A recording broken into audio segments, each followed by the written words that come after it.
موضوع اپستین که این اپستین میکنن. آقای جنرال فلن یک پاتریوتیه که میهن پرسته و ما رو فالو کرد، بعد آن فالو کرد و بعد ما فالوش کردیم.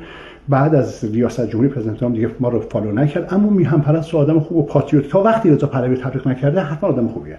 اگر رضا پهلوی رو تبلیغ کرد حتما جهنمیه، به قول خودمون حتما آدم بدیه.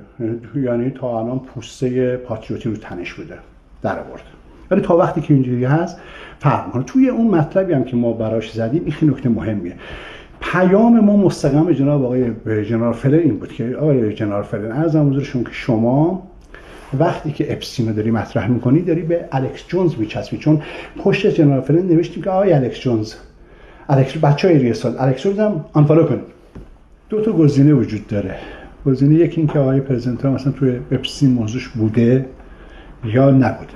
اگه بوده، سوال ما از این گروه‌های عرضم حضور شما که مثل آقای الکس جونز و دیگران اینه که چرا پس رأی بهش دادید، چرا این همه تبلیغ کردید؟ ممکنه بگن خب ما نمیدونستیم. اگر اینقدر بی‌سواد بودید که قبلا نمیدونستید، پس الان همون بی‌سوادید که بعدا نمیدونید. هیچ فرقی نمیکنه. چطور نمیدونستید؟ ولی من با پرزیدنت ترامپ موافقم که اصلا همچین چیزی وجود نداره توش. اما برای این که شما بدونید که این قضیه اپستین چیه، یک جمله کوتاه میگم که ریاستی‌ها بدونید. اپستین داره مطرح میشه تا ریچارد برانسون حذف بشه. رئیس کل این داستان ریچارد برانسونه، یعنی کسی که رضا پهلوی جلسه گذاشت. اپستین نوچه این آقاست. اصلا اپستین هم اگر کشته شد برای این آقا کشته شد. این آقا کیه؟ برای اینکه بدونی یه شرکت مثلا زد، یه دونه از شرکتاش، حالا 100 تا شرکت داره در جهان میدونی چی؟ آقای ریچارد برانسون میتونه هر کسی، هر سیاستمداری رو تو هر مکانی در هوا ترورش کنه اگه بخواد.